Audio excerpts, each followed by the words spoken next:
Corona lockdown के दौरान तबलीगी जमात के अरकान को पनाह देने वालों के खिलाफ दर्ज एफआईआर को रद्द करने की अर्जी पर समाअत के दौरान दिल्ली हाई कोर्ट ने पुलिस से कई सवाल किए। अदालत ने पूछा कि लॉकडाउन के दौरान तबलीगी जमात के अरकान को पनाह देना जुर्म कैसे हुआ। अदालत ने मजीद कहा कि इज्तिमा में शिरकत करने वालों ने लॉकडाउन से कबल पनाह मांगी थी और उनके खिलाफ इम्तनाई अहकाम की खिलाफ वर्जी की कोई शिकायत नहीं है। अदालत ने कहा कि लॉकडाउन का निफाज अचानक हुआ, ऐसे में कोई कहां जाए। अदालत ने पूछा कि क्या मध्य प्रदेश के रहने वाले को दिल्ली में किसी मस्जिद, मंदिर या गुरुद्वारे में ठहरने की ममानियत है, वो जहां चाहें क़याम कर सकते हैं। क्या कोई ऐसा नोटिस था जिसमें कोई उनके साथ ठहरा है उसे बाहर फेंक दे।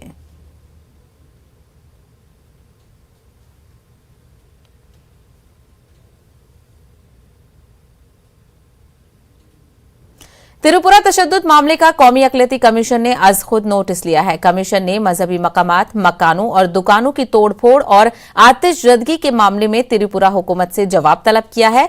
कमीशन के चेयरमैन इकबाल सिंह ने कहा कि गुज़िश्ता महीने वीएचपी की यात्रा के दौरान इबादतगाहों और अक़लियतों के इमलाक को शोलों के हवाले कर दिया है।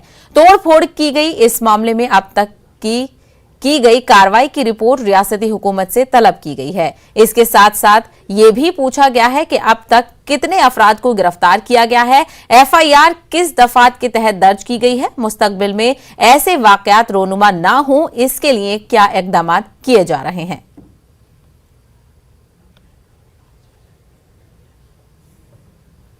त्रिपुरा गवर्नमेंट को जो है वो उस पर हमने उनकी रिपोर्ट मांगी है और वी आर अवेयर के वहां क्या हो रहा है, तो उनको जो है जो भी ये जो कम्युनिटीज हैं वो अपने आप को वहां सुरक्षित महसूस करें, इसके लिए हम काम करते हैं। उधर त्रिपुरा में मुस्लिम मुखालिफ तशद्दुद और शान रिसालत में तौहीन की मुखालिफत में महाराष्ट्र बंद के दौरान मालेगांव, नांदेड़ और आकोला में तशद्दुद और पथराव के वाकयात रोनुमा हुए। इन वाकयात में पुलिस अहलकारों समेत मुतादिद अफराद जख्मी हुए हैं। महाराष्ट्र के वजीर दाखिला दिलीप वलसे पाटिल ने बयान जारी करते हुए हालात को काबू में बताया। उन्होंने कहा कि वो खुद हालात पर निगाह रखे हुए हैं और सीनियर पुलिस ऑफिसर से राब्ते में हैं। वजीर दाखिला ने लोगों से अमनो अमान बरकरार रखने की अपील करते हुए कहा कि कसूरवार अफराद को कैफरी किरदार तक पहुंचाया जाएगा। वाज़ेह रहे कि त्रिपुरा में मुस्लिम मुखालिफ तशद्दुद और हजरत मोहम्मद की शान में गुस्ताखी की मुखालिफत में रजा एकेडमी ने गुज़िश्ता रोज महाराष्ट्र बंद का ऐलान किया था। मुंबई समेत महाराष्ट्र के मुस्लिम अक्सरियती इलाकों में बंद मनाया गया। इस बंद को समाजी, मिल्ली और सियासी तंजीमों ने भी हिमायत का ऐलान किया था। तो आपको बता दें कि कल जिस तरह से त्रिपुरा तशद्दुद मामले को लेकर बंद मनाया गया, कई सियासी और समाजी तंजीमों ने इसकी हिमायत की थी। कल भी हमने इस मामले को लेकर अपने नुमाइंदे से तफसीलात हासिल की थी। हालांकि जब सुबह से बंद का एहतमाम किया जा रहा था तब पुरअमन तरीके से बंद का एहतमाम किया जा रहा था, लेकिन अब ये खबर आ रही है कि कई मकामात पर ऐसे वाकयात पेश आए जिनसे जो अमन का माहौल है उसमें रुकना पड़ा। मुंबई समेत महाराष्ट्र के मुस्लिम अक्सरियती इलाके जो हैं वहां पर बंद मनाया गया था। इस बंद को कई सियासी, मिल्ली और सियासी तंजीमों ने भी हिमायत का ऐलान किया था।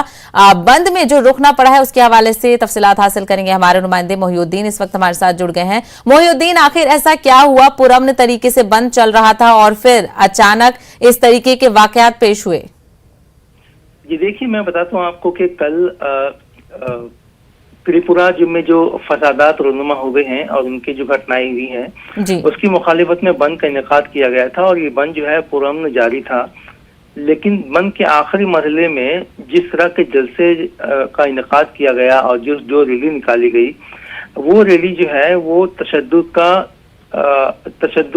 का जरिया वो रैली बनी है। उसमें कुछ शरपसंद अनासिर मौजूद थे जिन्होंने जो है वो पथराव किया, तोड़फोड़ की और माहौल खराब करने की कोशिश की।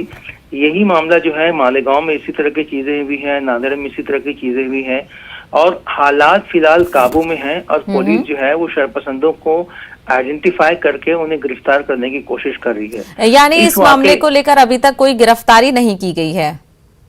जी, वो इस वाक़े को लेकर जो है वो मालेगांव में, नांदेड़ में गिरफ्तारियां अमल में आ चुकी हैं और मजीद सीसीटीवी फुटेज और वीडियो क्लिप की बुनियाद पर और गवाहों की बुनियाद पर जो है वो पुलिस मजीद गिरफ्तारियां कर सकती है, इस बात का अंदेशा है।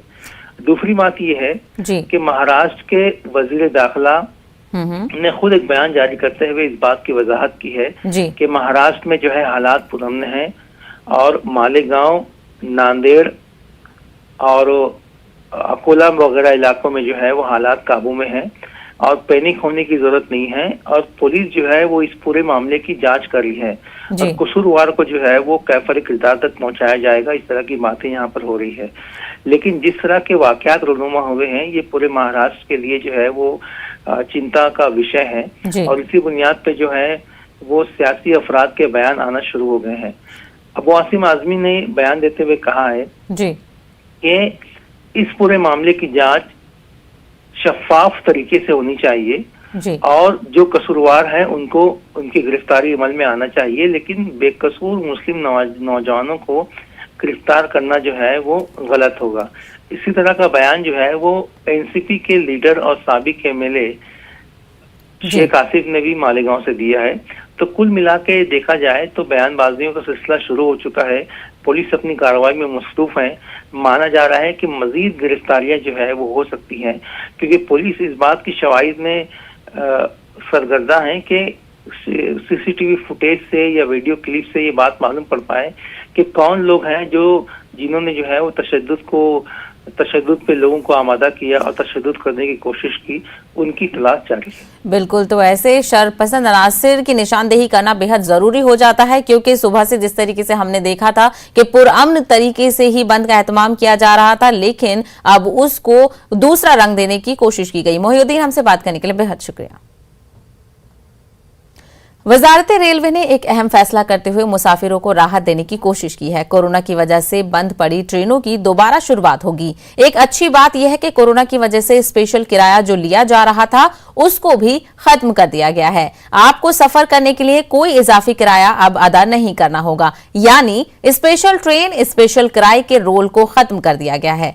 कोरोना के चलते तकरीबन 1700 के करीब मेल और एक्सप्रेस ट्रेनों में से 400 ट्रेनों में 30% ज्यादा किराया वसूल किया जा रहा था। रेलवे में अब पहले की तरह ही होगा सफर, लेकिन कोविड प्रोटोकॉल जारी रहेंगे।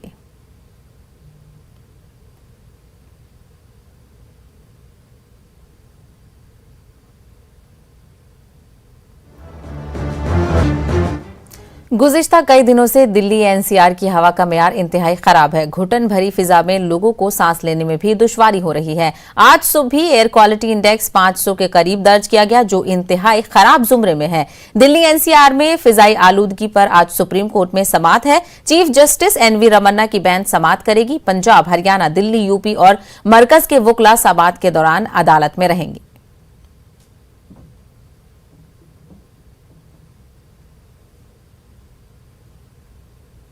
वहीं दिवाली और पराली की वजह से दिल्ली वालों को सांस लेने में दिक्कत पेश आ रही है। राजधानी दिल्ली की एयर क्वालिटी भी लगातार खराब होती जा रही है। लोगों का कहना है कि खासकर दिवाली के बाद से इसमें इजाफा दर्ज किया जा रहा है। लोगों को सांस लेने में दिक्कत पेश आ रही है। हालांकि पटाखों को लेकर सुप्रीम कोर्ट और हुकूमत के सख्त अहकामात थे, बावजूद इसके दिल्ली में इस बार जमकर आतिशबाजी हुई और इसके असरात दिवाली गुजरने के बाद भी नुमाया है। मेरे यहाँ तो सबके गलों में बहुत दर्द हो रहा है एंड सांस लेने में बहुत दिक्कत भी हो रही है और ऊपर से हम मास्क लगा के रखते हैं। सो क्या हो रहा है कि it's getting suffocating. Definitely pollution बहुत है, ये सब हम ही सबकी देन है। इसमें हम किसी को ब्लेम नहीं कर सकते, ना गवर्नमेंट को कर सकते, ना एनवायरनमेंट को कर सकते। इट इज जस्ट अस, जिसकी वजह से ये सारी चीजें हो रही हैं। पॉल्यूशन से बड़ी सुबह में हम लोग ये सोचते हैं कि आना चाहिए कि नहीं, क्योंकि पॉल्यूशन का लेवल इतना ज़्यादा है और मेनली ऐसा लगता है कि पराली जलाने से पॉल्यूशन है। और सब सरकारों को, हरियाणा, उत्तर प्रदेश सरकार को पॉलिटिसाइज नहीं करना चाहिए। इवन दिल्ली सरकार को भी ठोस कदम उठाने चाहिए पॉल्यूशन कम करने के लिए। देखिए, जब दिवाली नहीं थी उससे पहले तो बहुत अच्छा लग रहा था। आसमान साफ था, टाइम से धूप भी निकल जाता था, सनलाइट भी हो जाता था। लेकिन जब से दिवाली आई है और उसके बाद से मतलब मौसम खराब ही होता जा रहा है। मतलब डेली में तो देखती हूँ तो इतना फॉग टाइप का लग रहा है, तो और थोड़ी सी आंखों में जलन सी भी कभी कभी होती है। पॉल्यूशन तो आप जैसा देखते हैं दिल्ली में एवरी ईयर आप दिवाली के बाद देखें तो पॉल्यूशन बढ़ ही जाता है, क्योंकि सरकार कितना भी मना करे कि आप पटाखे नहीं चलाएं, बट लोग चोरी छुपे तो पटाखे चलाते ही हैं। उसके बाद दूसरा एक है पराली का, जो दिवाली के बाद पराली जलती है, जैसे पॉल्यूशन काफ़ी बढ़ गया है। पहले तो हम यहाँ आते थे तो काफ़ी अच्छी धूप मतलब रहती थी और हमें अच्छा लगता था वॉक करना, बट अभी इस दिवाली के बाद तो हमें धूप भी नसीब नहीं होता है। ब्रेक के बाद आपका खैर मकदम है। अमित शाह मिशन यूपी पर हैं, आज उनके दौरे का दूसरा दिन।